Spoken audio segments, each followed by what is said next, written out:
Hello, hello everyone. In this lesson, we are going to be learning about how to manage a classroom. This is from TOEFL. Since I'm doing this course, I would like to share with all of you what I'm studying here. Contrary to popular belief, it is not true that you have to be an extrovert to be a good teacher in the classroom. Some good teachers are very loud-key, while other teachers both lively and amusing are regarded as nothing more than entertainers. You will find your style of teaching through practice in the classroom. However, for a class to be able to learn effectively, the teacher must be able to inspire confidence in the students. We must know when to be firm and when to leave the students alone. In other words, the teacher must be flexible and change roles according to the activity and situation without being dominant or leaving the students uncertain.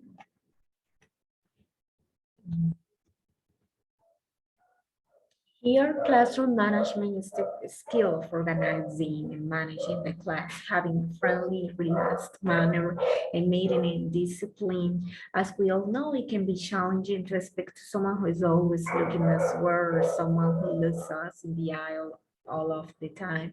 Also, we are aware that eye contact can convey messages, and children, the same as adults, can understand when the teacher is angry or happy. Good eye contact in the classroom is essential to establishing a good rapport with the students. A teacher who never looks at students in the eye will appear to lack confidence and could then have problems with discipline. On the other hand, staring at the students for an unnaturally long time will not help. Classroom arrangement. Sometimes the teacher has absolutely no choice about how to arrange the classroom. The seats may be in an auditorium and fixed in place, or the students may sit at a large conference table. But when and where we do have the opportunity to arrange a student seating, it aids the organization of an efficient and practical class. Furniture can get in the way of interaction between you and your students. If there is a desk or a podium behind which you sit or stand, it could be a real barrier, physical or otherwise, between you and your students. Please note that many learners are not comfortable with making mistakes. As a result, some learners will speak or answer a question with a quiet, loud voice because they don't want their mistakes to be heard. So let's continue. If the classroom or the students are arranged to place the learners and the teacher within close proximity to each other, learners can answer at a comfortable volume, which will enhance student participation. Both teachers and students need to be able to move around the classroom for various activities. There are several alternatives to their traditional rows of chairs separated by aisles. The semicircle is one of the easiest to work with and allows natural movement between seats and the whiteboard. For example, sometimes you'll want to rearrange the student seats for one particular activity. For example, a telephone call role play activity done in pairs with the chairs back to back, and then afterward, reassemble everyone back into the regular configuration. Below are suggestions for arrangements for both regular classrooms and temporary activities. Classroom arrangement, we have here the semicircle, the teacher is in the center and the students are sitting in a semicircle way. The other side, we have that the teacher is in the center and the students in teacher rows. On the other side, we have students sitting back to back and the teacher is in the center. The students sitting or standing in lines and the teacher in the center. And the teacher in the center and the students sitting in small groups. And teacher, and then students sitting in a circle. I would like to use this one where students are sitting in a circle. Why? Because they are able to see each other, and also a semicircle as well, because we are able to see each other. Giving instructions. First, we can learn to give clear and concise directions. One of the most fundamental mistakes to make is to speak to your students as you would to any native speaker in English. It means using long, complex sentences, slang, or idiomatic expressions in your instructions. When you stop to think about it, of course, students need to concise and very clear instructions. It doesn't mean ever speaking in a baby talk, but rather in short, understandable sentences, accompanying with a demonstration of what you want, depending on the level. And then a comprehension check question to make sure that your students have understood. If you're having problems in class with the students understanding your instructions, get a fellow teacher or supervisor to observe your class and give you feedback on your procedures for giving instructions. Always think about ways to make your instructions more concise and clear, like breaking long sentences into short, simple 10 sentences, or you can demonstrate the instructions with an example. There is an example of confusing instructions, the simplified forms, and good comprehension check questions. Why don't you put your books away and just listen for a few minutes to the short conversation on this audio that has some nice examples of present perfect tense? Get your students' attention and then say, please close your books. Demonstrate closing your book. Comprehension check question, are the books opened or closed? Now listen to the audio. Show the play button and use a gesture for listening if necessary. Listen.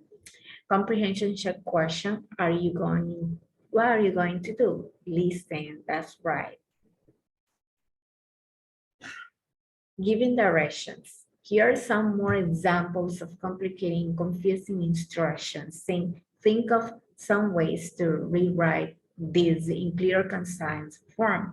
Then come on with some comprehension check questions to make sure your students would understand this. Now, what you need to do is stand down and find a partner for this next exercise. So the two of you can exchange ideas on the subject of how can we make our school better using what resources we have available.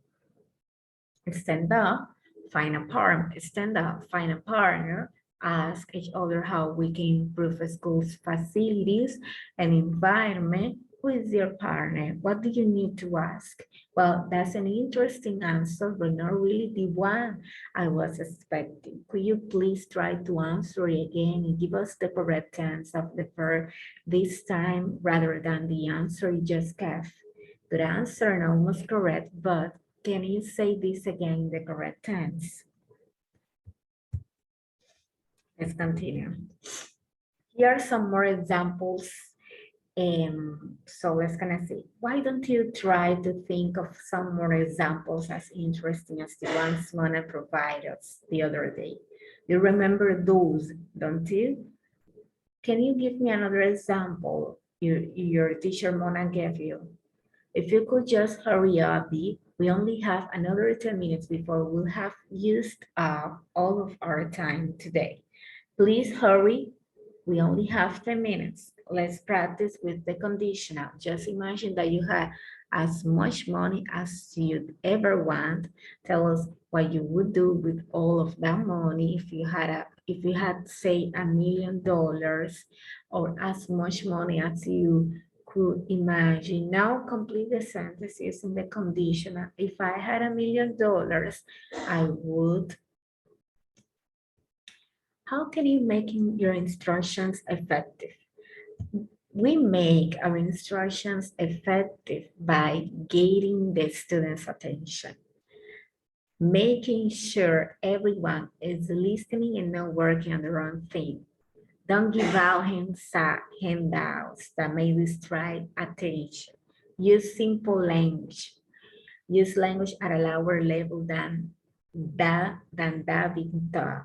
Don't use long and complex sentences. Be consistent. Repeat complex instructions a few times.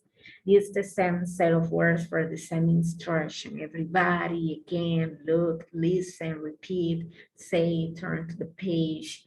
With beginners, teach them the necessary language for following instructions. Reinforce instructions with visual clues, reality or real objects brought into the classroom, my gestures, pictures or videos, write instructions on the board or use cue cards if you want the students to do different things. Don't weigh the students down with numerous lengthy instructions that will not be understood or will be forgotten by the time they get around to doing the task. Give a demonstration as an example. Usually showing is more effective than telling. Remember checking instructions. Remember to ask questions to check if they understand the instructions, to ask comprehension check questions to check if they understand the instructions. To understand is not an acceptable question, as it's simple ask but doesn't check. Asking a student to explain back to you is far more effective in checks if they have understood. Monitor to see if they are following instructions correctly. Eliciting information. Now, just as we don't want to spend too much time on rambling directions because this is inefficient and involves too much TTT, we also want the students to supply as much information in the class as possible instead of the teachers explaining or supplying information.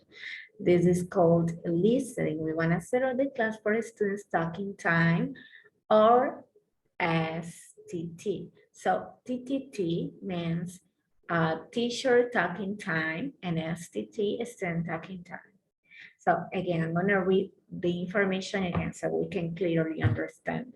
Now, just as we don't want to spend too much time on rambling directions because this is inefficient and involves too much teacher talking time, TTT, we also want students to supply as much information in the class as possible instead of the teachers explaining or supplying the information. This is called eliciting. We want to settle the class for student talking time or STT. Unfortunately, some teachers find it hard to trust their students fully because of some misconception about the level and the abilities of their students.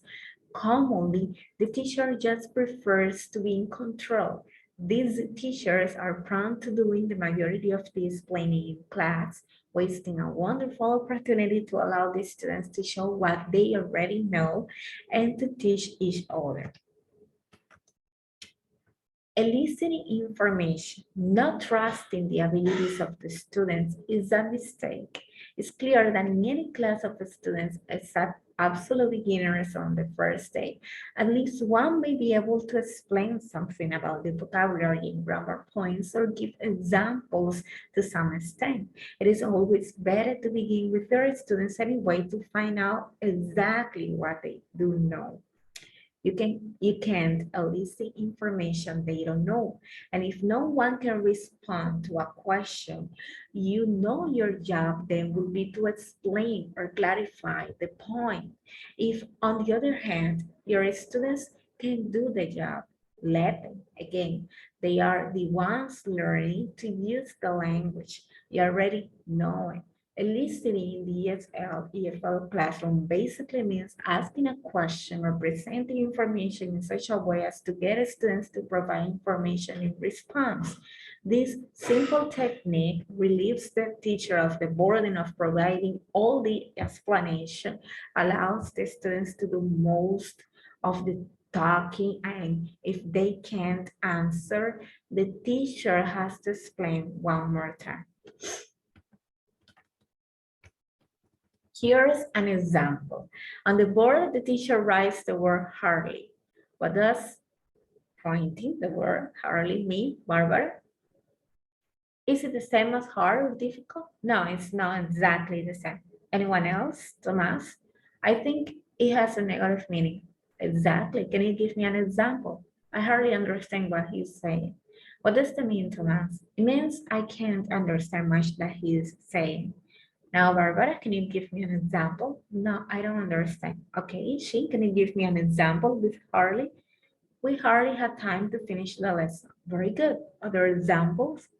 Barbara?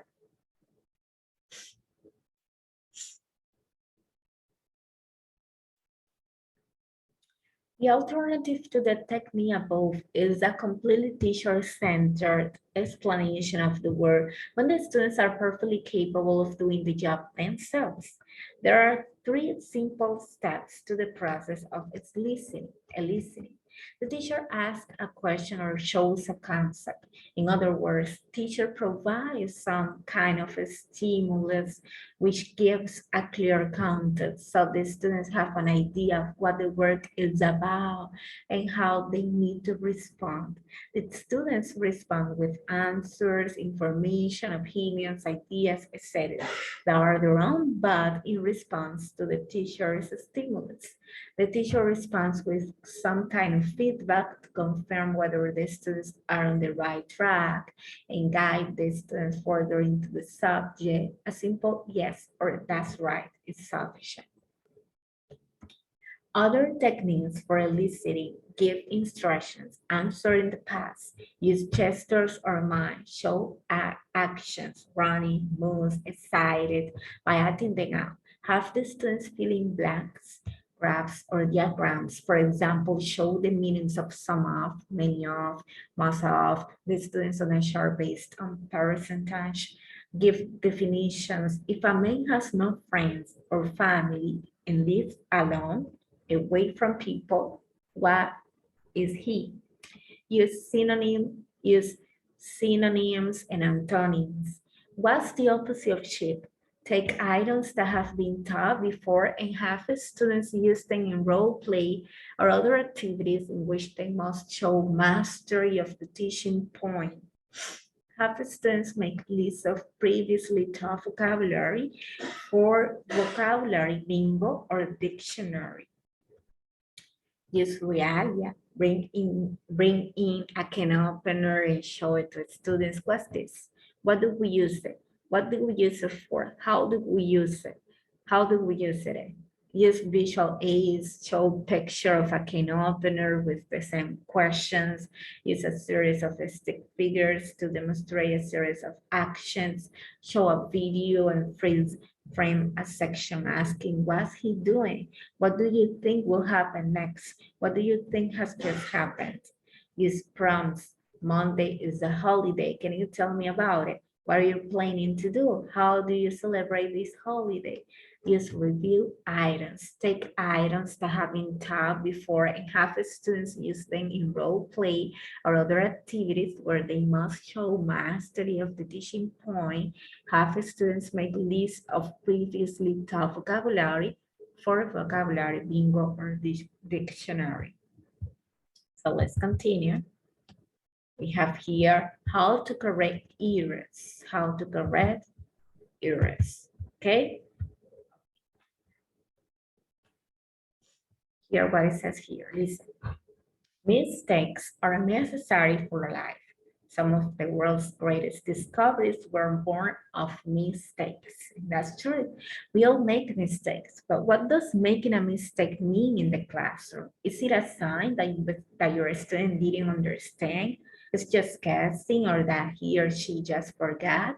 Does it mean your student is not learning? Does it mean the student is actively trying to figure things out for him or herself? Our attitudes towards student errors have changed dramatically over the years. We have moved 180 degrees from the point of view that mistakes representing a negative side of the learning process to a very positive point of view that errors are just a part of the learning process. How to correct errors? Errors, most teachers agree, show us that a student is taking risks with the language and therefore to communicate. Errors tell us the teacher where a student is in the development and are key indicators of what needs to be worked on in class. Furthermore, when helping students with mistakes, we want to aim the student towards self-correction, a technique that raises students' awareness about English rather than keeping the student depending upon the guidance of the teacher. So in the process of helping a student with errors, we want to continue building the self-confidence on the learner, always encouraging, never discouraging, making the learner more aware of the language, recognizing the learner's progress as well as helping the learner become more proficient in the use of the language. What are some of the causes of learners' mistakes in the ESL classroom? Some of the causes of learners' mistakes in the ESL classroom. First, mother tongue, vocabulary or grammar parents imitated in English. There is where students use the forms of their native language in English. I want to make a party for you and correct first choice. Have a party. I want to have a party. I am here since Tuesday. Tense, have been. I have been here since Tuesday. Chinese, book about irregular verbs, no article. She needs a book about regular verbs. First language syntax used in English. I hang asked why he did that. Pass to me the salt, please. The bowl to her kid had. Those are incorrectly. First language pronunciation used in English. I'm going to hit you if you say that again. Long vowel, short vowel, confusion. That is fine with me. No voiced sound used. The flame is nice with the picture differentiation after a consonant cluster. False cognates, false friends. Causes teaches words that are inappropriate in English based on first language vocabulary. Below are few examples of false Spanish or English cognates. Embarazada means pregnant, not embarrassed. Padres means parents, no fathers or priests. Pretender means intend, not to pretend. Actual means correct, not actual. Lectura means reading modern, no leisure. Students confuse forms they've studied because the forms haven't been completely internalized yet, or they try to reuse the newly learned form over generalization. Do you want to skiing last week? Have you been wrong for exercise for a long time? Do you know who is he? Students are tired and just forget a form that they already know. It's cold outside, aren't you? There is a very good rule of thumb that when you are working on a currency in English, for example, when drilling or practicing a new grammar point, you should correct immediately upon hearing the error. When you are working on fluency, as when the students are engaged in a role play or a discussion, you should correct afterwards. Why interrupt the flow of the activity when the students are working productively? Take mental notes or write the mistakes down as notes and deal with them after the activity is finished. How the teacher is correct? You can simply tell the student what the mistake was. You can elicit the correct form from another student and then ask for the correct form again from the first student. You can repeat the sentence up to the URL and indicate with your voice or a gesture that the student needs to complete the sentence again because something is wrong. You can ask a question, was one going, or where to. You can show by facial expression that something's not right. You can use a one word question, time, feature, combine a gesture with a facial expression, echo the sentence with a stress on the arrow, write the sentence with the arrow on the board, write a timeline on the board, use the phonemic chart to indicate the sound. Class levels. Now we are going to see the class levels, the different class levels of the English language. There is no official level system that is universally recognized around the world. However, most schools have some variety of the general description as listed below in 6 to 12 levels.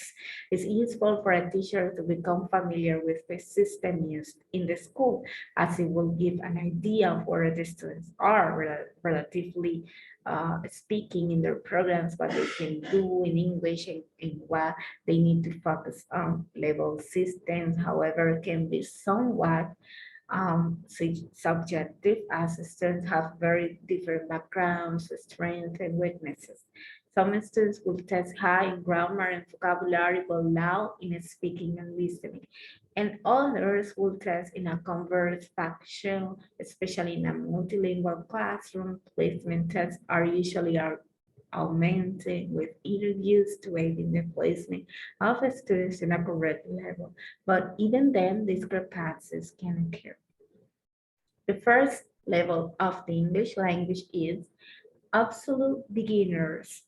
These students know no English. They recognize neither written nor spoken forms. If the alphabet is an issue, it will often appear at this level, though this could occur at other levels as well. False beginners. Upon first impression, these students appear to know no English. However, once beginning a class, it is obvious that they recognize some aspects of the language, phrases, words, and some written forms. None can communicate yet.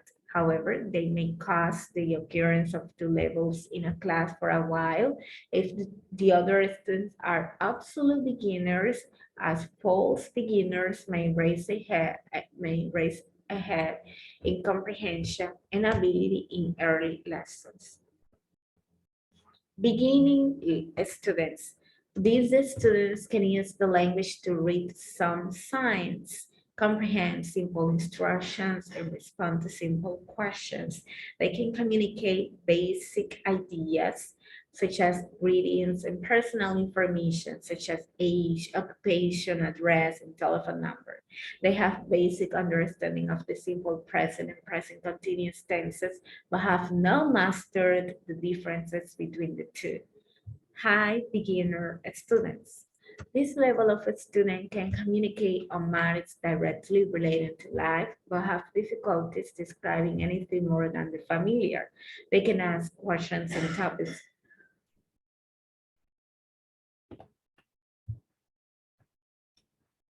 Okay, so they can ask questions on topics with which they are familiar, but question formation is still a problem in terms of correctness. Verbs to be and to do are commonly confused at this level.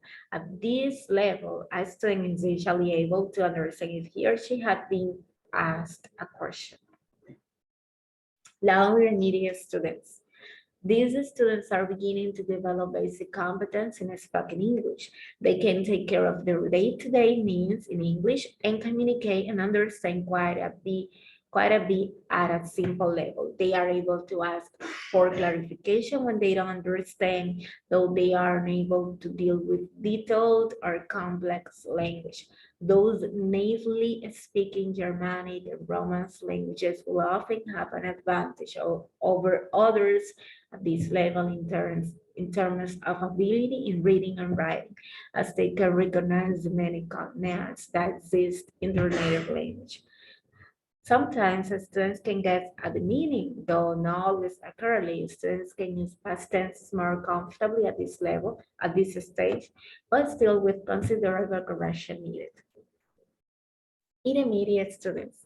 These students have a good command of all the present tenses and knowledge of the past tenses, but still possess no fluency with these tenses.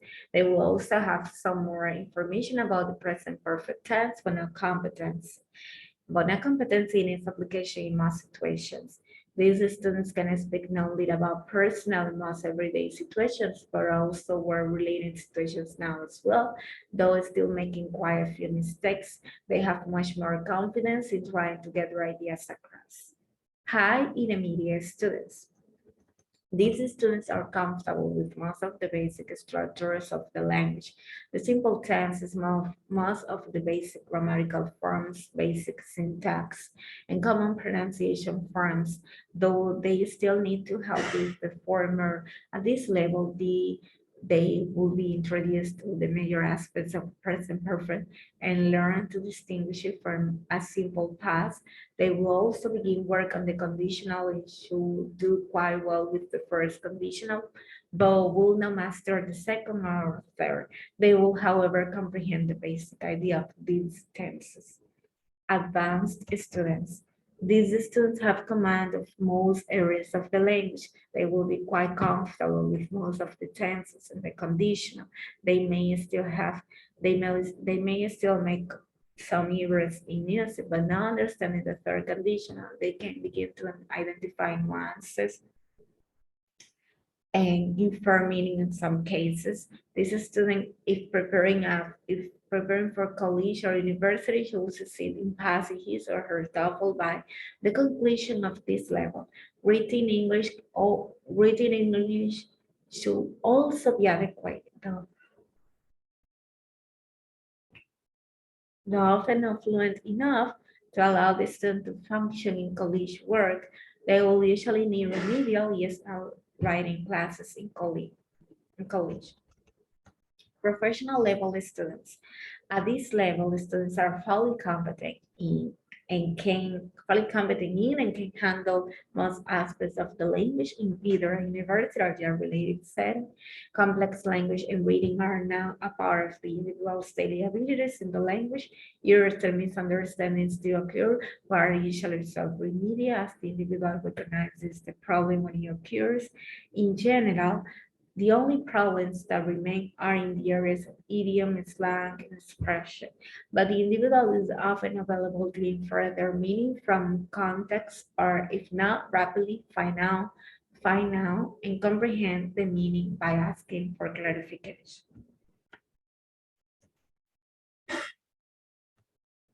Next level, we have bilingual level, which is the last level, is the perfect one.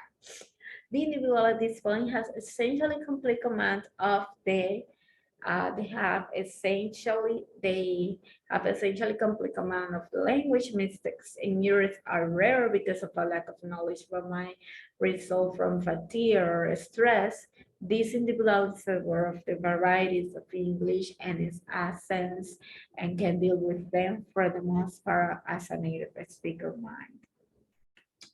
Now, choosing a text, like the arrangement of the student's text or shares discussed in section 2.1, there are some situations in which you will be the one who chooses your class text or course book.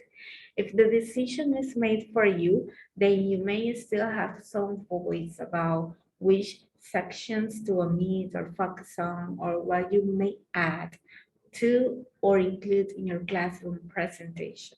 In any case, we want to consider some of the positive and negative aspects of text or course books.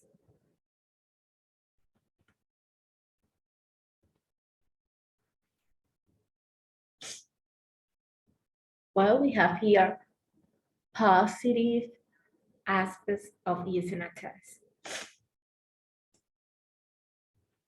Okay, it says a text or a course book provides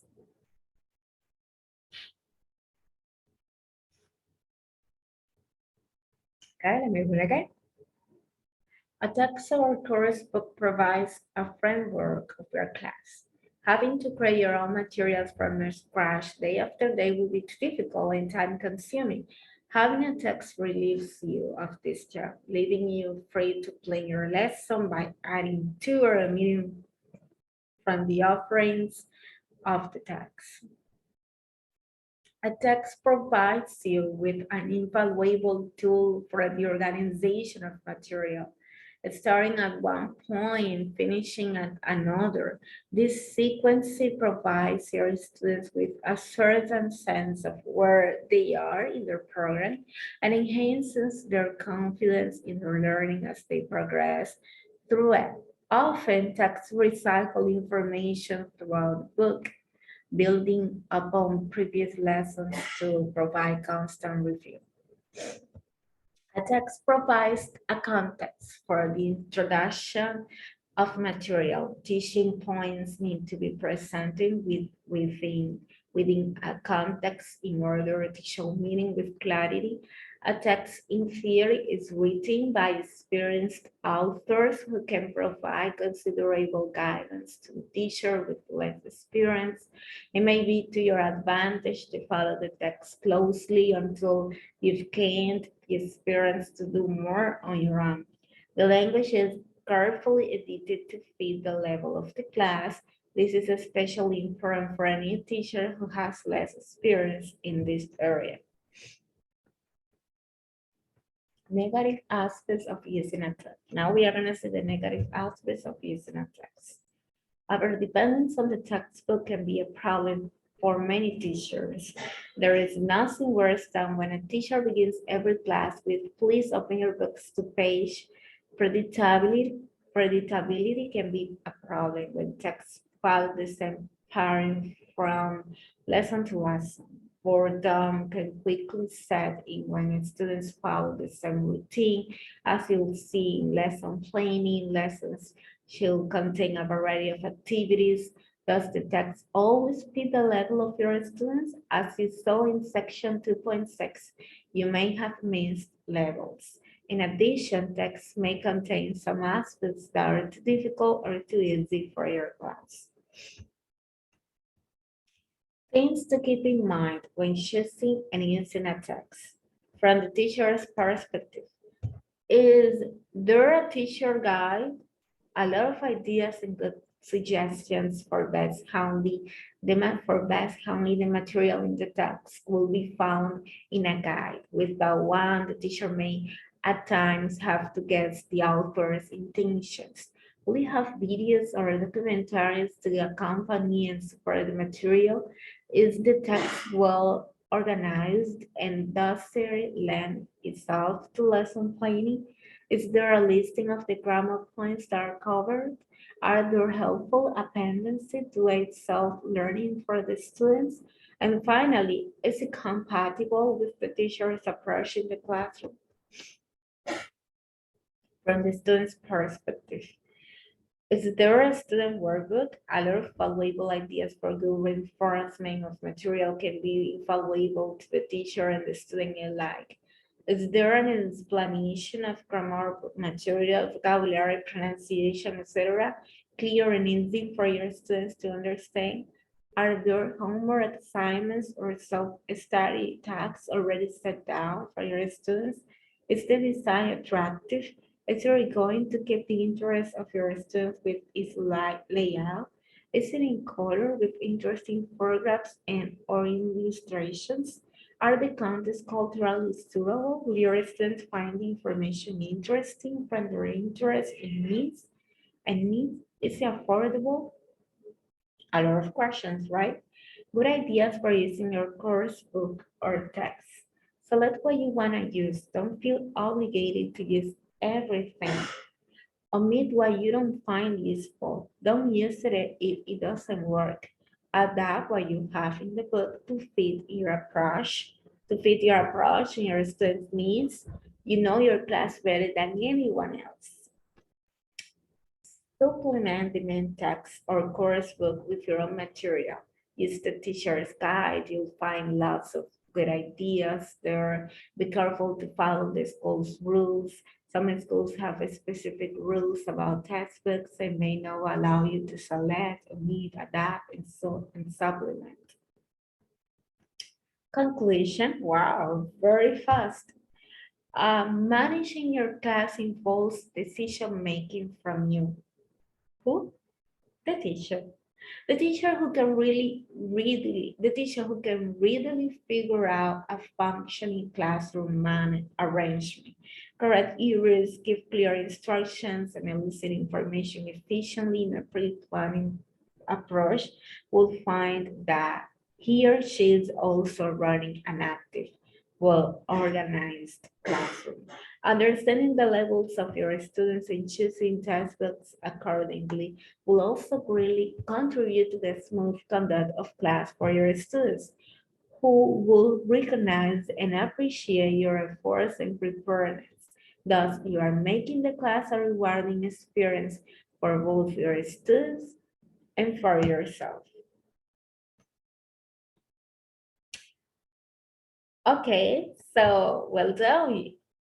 We have just completed lesson 2 of the TOEFL course.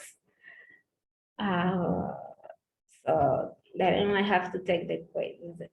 And that's it for today. Thank you so much, guys, for being here, paying close attention of all of this information.